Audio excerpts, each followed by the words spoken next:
Hey everyone, my name is Dan, and this is Dan Tudor's Battlefield. Today, EA dropped the Season 1 preview of what we can expect to see in Season 1 of Battlefield 6, and they're telling us this before the game even comes out, which is very cool. All the information I'm about to tell you, I found on EA's website for Battlefield 6. It says, Battlefield 6 Season 1, the first major free update with new maps, modes, weapons, and more, will begin on October 28th, 2025 across all platforms. So October 28th is only 18 days after their October 10th release date. Just a little over 2 weeks of the base game, and we're already going to be getting more content with this Season 1 drop. They're also splitting up this first season into 3 waves: Rogue Ops, California Resistance, and Winter Offensive. The first set of content is going to drop Tuesday, October 28th. I was kind of hoping it would drop on a weekend, but that's okay. I'm not going to complain too much about that. So in this first wave with Rogue Ops, we are going to be getting a new map called Blackwell Fields, which takes place in the Badlands of California, and it looks like kind of an oil rig style map. At least based on the little thumbnail, it looks pretty flat, maybe a little too flat for my liking, but we'll see once more pictures come out. It says that this map is going to support combat of all sizes, including land and air vehicles. So pretty standard in terms of maps for the Battlefield franchise.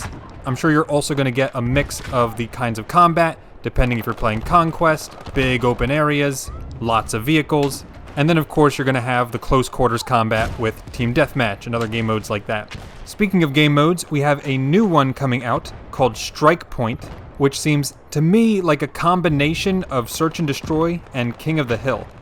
It's 4v4 combat, so remember, 4 players to a squad, so really 1 squad v 1 squad combat. It's 1 life and is played over multiple rounds, just like Search and Destroy. But instead of 2 bomb sites you have to arm, it says you have to capture a key objective, which to me sounds like King of the Hill. So in other words, no offense, no defense. Both teams sound like they're trying to kill the other team or capture the objective in order to win the round. Sounds like a fun game mode. I'm excited to try it out. Although I'm typically not as good at the 1 life game modes as the standard game modes in Battlefield. Then we have a new land vehicle, the APC Traverser Mark II, which is basically an armored jeep with a machine gun on the top, and this is going to be able to seat 4 people, so your full squad. I'm curious if this vehicle is going to be added to the other maps in the game. I'm guessing not. I'm guessing it's only going to be available for Blackwell Fields, but we'll see. Then we're also getting 3 new weapons with this package. The first is a new carbine called the SOR 300SC. It says on the website it has a low rate of fire, but higher damage. We don't know exactly how slow of a fire rate it is or how powerful. If it's a 3-shot kill up close, I'm guessing this gun's going to be great. And I tend to really like the guns with a slow, but not really slow fire rate, such as the Scar. So the SOR 300SC sounds like the perfect gun for me, at least on paper. Then we have a sniper rifle, the Mini Fix, which they describe as a lightweight bolt-action sniper designed for the aggressive sniper, which sounds really cool. I'm guessing we're going to see a lot of clips of this weapon.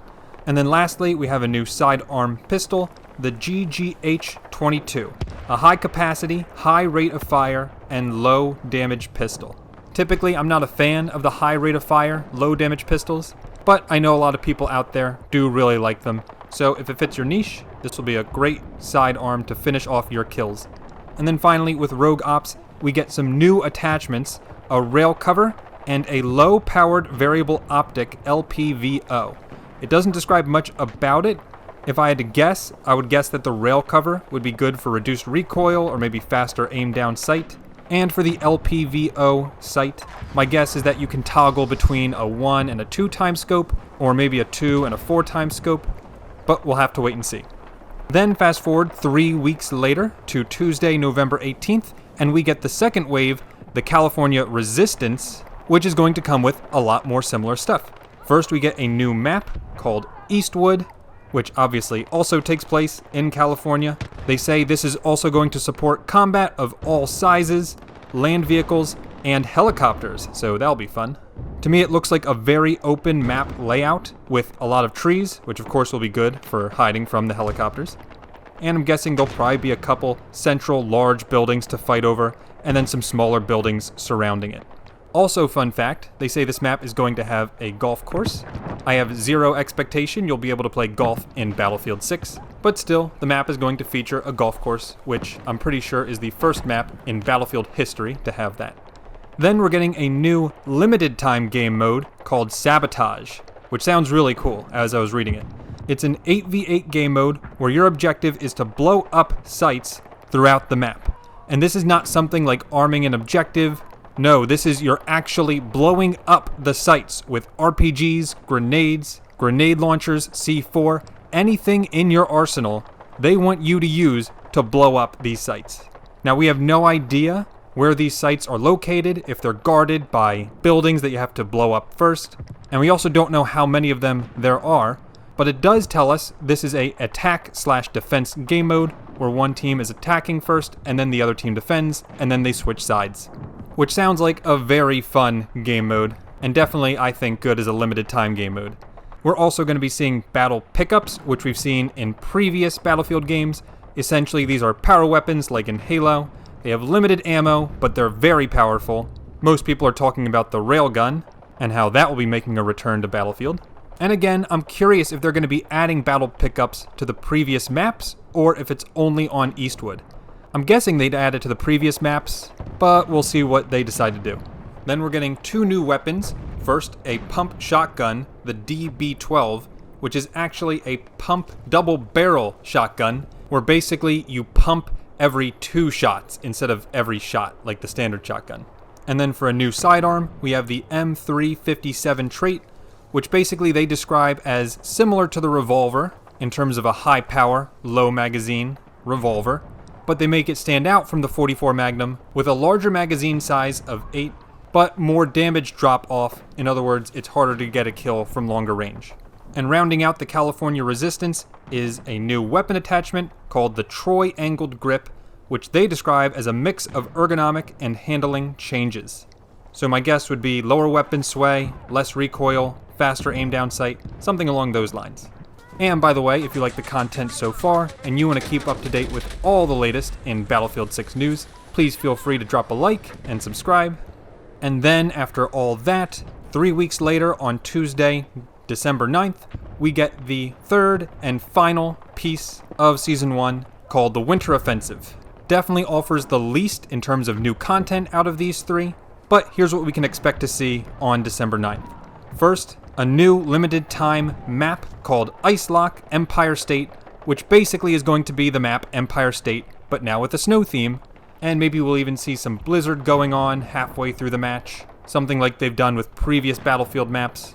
And then we're getting a new limited time event called Ice Lock, which I'm guessing will only be active on Ice Lock Empire State. It features a new game mechanic called Freeze. They don't explain what that is. I'm guessing it's something like you go outside and you slowly start losing health over time because of hypothermia, or it makes you move slower, or something along those lines. It doesn't say what game mode is attached to this freeze mechanic. In other words, it could be Conquest, could be Team Deathmatch, could be both. We're not sure yet.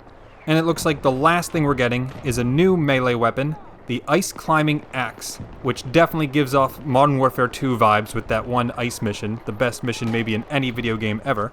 It says it's going to take the slot of a melee slot, so it's going to take your spot of the knife or sledgehammer, or now you can pick the ice pick. I have no idea how this differs from the standard knife. I'm assuming you can still assassinate and get people's dog tags with it. Maybe it's a more powerful melee than the knife, but it acts slower. We'll have to wait and see what they have in store for us. So to recap, with Season 1, across the 3 waves of content, we are getting 2.5 new maps. I say a half because of Ice Lock Empire State. We're getting 3 new game modes, 2 of them are limited time only. 1 new vehicle, the armored Jeep with a machine gun on top. 5 new weapons, 3 attachments, 1 new melee item, the Ice Climbing Axe, and battle pickups around the map. So I hope you're all excited as I am about this new content coming so early in the release of the game. I think DICE and EA have done a great job so far hyping up Battlefield 6, but let me know in the comments what you think. So that's all for now. I'll catch you in the next video, and until then, take care and bye-bye.